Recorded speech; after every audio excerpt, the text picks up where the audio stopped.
샬롬! 제가 최근에 어떤 그 선교사님의 선교 보고를 이렇게 읽는데 이런 내용이 나왔어요. 조현우, 김주혜, 페르시아 비족, 페르시아 창 비족 사역자 이렇게 돼 있거든요. 지금은 이곳의 최대 명절인 쿠르반 마이람이 시작되었습니다. 이 명절은 일종의 종교 명절로 흠이 없는 양이나 염소 등의 동물을 잡는 희생 제사를 통해 이들이 믿는 신에게 가까이 간다는 의미를 갖고 있습니다. 여러분, 그 피 흘려 짐승을 잡아서 신에게 드리는 제물, 그 제물은요, 이건 물론 이제 이방 종교고 이방 신이지만 구약에 나온 그 여호와 하나님께 드리던 제사는 다 마찬가지였는데 이렇게 하나님에게 신에게 가까이 간다는 의미를 갖고 있어요. 여러분, 그 제사는요, 신에게 가까이 갈 수 있는 수단입니다. 방법입니다. 그러면 지금은 제사가 없잖아요. 하지만 지금도요, 우리가 신에게 가까이 가기 위해서는 반드시 우리 삶에서 끊임없이 날마다 드리는 그 제사가 있어야 돼요. 이스라엘도 아침과 저녁으로 항상 드리는 상번제가 있었어요. 오늘날은 제사가 없어진 것이 아니라 내가 하나님의 큰 제물, 하나님의 어린 양 예수 그리스도와 함께 나를 날마다 못 박는, 그래서 함께 죽이고 번제로 드려지는 그 제사가 있어야 된다는 거예요. 로마서는 우리에게 이렇게 얘기해요. 12장 1절에 그러므로 하나님의 형제들아, 내가 하나님의 모든 자비하심으로 너희를 권하노니 너희 몸을 하나님이 기뻐하시는 거룩한 산 제물로 드리라. 이는 너희의 드릴 영적 예배다. 여러분, 우리가 날마다 예배해야 돼요. 영적 예배를 해야 돼요. 그 영적 예배가 뭐냐면 거룩한 산 제물로 나를 하나님께 드리는 거예요. 피 흘려 죽어야 돼요. 희생 제사를 통해서 신에게 가까이 다가가는 거예요. 우리가 하나님께 다가가는 것만큼 중요한 게 없어요. 일생의 목적은 하나님께 더 가까이, 신에게 더 가까이. 이것이 우리 일생의 목표입니다. 여러분, 오늘 하루를 살아가는 것도요, 신에게 한 걸음이라도 더 가까이 가는 것이 우리 인생의 목표예요. 그 신에게 가까이 갈수록 하나님 나라에 가까이 가는 것이고 우리의 삶은 더 진리를 깨닫게 되고 하나님을 알게 되고 행복해지게 됩니다. 여러분, 우리가 날마다 예수 그리스도의 이름으로 하나님께 가까이 가는데 그 하나님께 가까이 갈 때 예수 그리스도의 이름으로 가까이 간다는 것은 뭐냐면 예수 그리스도의 이름으로 순종해서 가까이 간다는 거예요. 예수 그리스도를 힘입어 나를 죽이고 순종함으로 하나님께 다가간다는 거예요. 예수 그리스도와 함께 죽어 그 희생 제물로 나를 드리고 하나님께 가까이 간다는 거예요. 그래서 예수님조차도 심지어 예수님조차도 히브리서에 보면 이런 말이 있어요. 그가 아들이시면서도 5장 8절 받으신 고난으로 순종함을 배워서 온전하게 되셨은즉. 그래요. 예수님 원래부터 온전한 거 아니에요? 아니에요. 예수님은 사람의 몸으로 오셔서 우리에게 어떻게 살아야 할지를 보여주셔야 했기 때문에 그분이 고난 속에서의 순종을 통해서 온전하게 되었다는 거예요.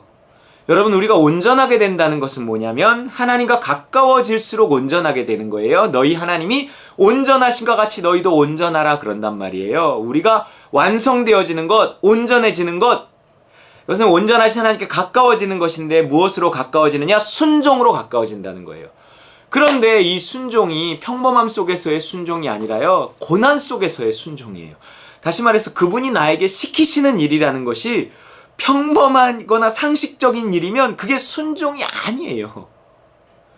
그 쉬운 일이면 순종이 아니죠. 죽음 없이는 순종할 수 없는, 자꾸 상식과 배치되고 상식을 넘어서야 되는 일에 대해서 자꾸 나에게 믿음을 주시니, 내가 그 믿음에 순종하려면 나를 십자가에 못 박아야 된다고요. 내가 내 자존심을 생각하고 창피한 것 생각하고 이 사람 저 사람 눈치를 생각하고 내 사회적인 지위를 생각하고 돈을 생각하고 내 이 머리가 굴러가면 절대 순종할 수 없는 것들에 대해 믿음을 주신단 말이에요. 그러니까 하나님의 음성 듣기가 쉬운 일이 아니고 듣고 싶지도 않아요.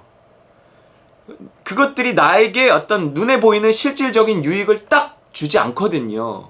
그렇게 순종했다고 해서 내 삶이 뭐 확 달라지는 것도 아니거든요. 그 순종이 우리에게 무엇을 만드냐면 그 순종하기 위해서 나를 죽여야 된단 말이에요. 이게 희생 제사예요. 내가 믿음에 순종하기 위해서 그리스도와 함께 나를 십자가에 못 박으며 희생 제사를 드릴 때 나는 그 순종을 통해서 그 제사를 통해서 하나님에게 한 걸음 다가가는 거예요. 근데 이게 참 고난으로 순종, 고난 속에서의 순종이에요. 예수님의 순종 쉬운 순종 아니었어요. 예수님이기 때문에 쉬웠다? No, 안 그래요. 예수님도 힘들었어요. 왜냐하면 그는 우리에게 본이 되어셔야 했기 때문에, 육신을 입고 오셨기 때문에 그분은 발버둥쳐 순종하셨어요. 자기를 죽이셨어요. 그 자기를 죽이고 순종하는 그 삶, 상식과 부딪히는 속에서 자꾸 핍박받고 욕먹고 죽음의 위협을 당하고 그러한 삶 속에서 끝없이 순종했기 때문에 마지막 순종인 죽기까지 순종할 수 있었던 거예요. 그가 편안하게 살다가 어느 날 갑자기 이제 죽어야겠네 그리고 가뿐하게 죽으신 게 아니에요. 그 공생의 3년 동안의 순종, 아니 그의 일생 33년 동안의 하나님의 아들로서, 나는 그 이전의 30년이 더 어려웠을 거라고 생각해. 내가 하나님의 아들 아니야. 내가 신의 아들인데 내가 여기서 지금 할 일을 얼른 하고 가면 될 텐데 이게 내가 지금 이게 뭐 하는 거지? 그리고 때를 기다리는 그 인내. 그게 공생의 3년보다 더 힘들었을 것 같아요. 30년이잖아요, 그거는. 그 30년의 기다림 끝에 찾아온 공생애. 이제 내가 뭐 좀 해봐야지. 그런데 그 공생애라는 것이 정말 하기 어려운 고난 속에서의 어떤 순종을 계속적으로 했어야만 하는, 그리고 마지막 순간 내가 죽음마저 순종했어야만 하는, 그것을 통해서 온전하게 되셨다는 거예요. 예수님이니까 가뿐히가 아니에요. 우리에게 본을 보여주셨어야 됐기 때문에. 여러분, 우리의 순종이 쉽지 않습니다. 그것이 고난 속에서의 순종이기 때문에, 상식을 넘어서야 하는 순종이기 때문에 정말 나를 십자가에 못 박으며 해내야 돼요. 아니, 처음엔 쉬울 것 같았어. 또 어떤 건 처음에 쉬워요. 근데 그걸 지속할 때는요, 참 어려워요. 몸이 멀쩡할 때는 그거 할 수 있어요. 그런데 멀쩡하던 몸도요, 순종하려고 그러면 아파요. 내가 돈이 있을 때는 할 수 있었어요. 그런데 멀쩡하던 사업도요, 내가 순종하려고 하면 어려워질 수 있어요. 오히려 순종하려고 하면 잘 되는 게 아니라, 순종하려고 하면 내가 전에는 이 정도면 할 수 있을 것 같아서 한다 그랬는데 이게 어려워지는 거야. 뭘 요구하시는 거예요, 하나님이? 십자가 요구하시는 거예요. 네 힘으로 하지 말라는 거예요. 나를 십자가에 못 박으며 끊임없이 발버둥치며 그걸 해내라는 거예요. 고난으로 순종함을 배우라는 거예요. 그걸 통해서 내가 온전하게 되는 거예요. 내가 기도 없이도 십자가 없이도 가뿐히 해내잖아요. 일단 그건 제사가 아니에요. 제사가 없이는 하나님께 신에게 가까워질 수 없어요. 죽음이 없이 가까워질 수 없단 말이에요. 그러니까 내가 살아서 내가 한 순종, 내가 한 헌신, 내가 한 봉사, 그건 결국 뭐 자랑하려고 하고 뭐 고개만 뻣뻣해지고 이러죠. 그것이 나로 하여금 하나님이 가까워지게 할 수 없어요. 그러니까 그렇게 하던 사람도 어렵게 만들어서 순종하기 그럼 그걸 포기하잖아요. 그럼 앞선 열심은 아무 소용없게 됩니다. 하나님이 내가 이런 상황 속에서도 하던 일을 계속하라고 하시는가?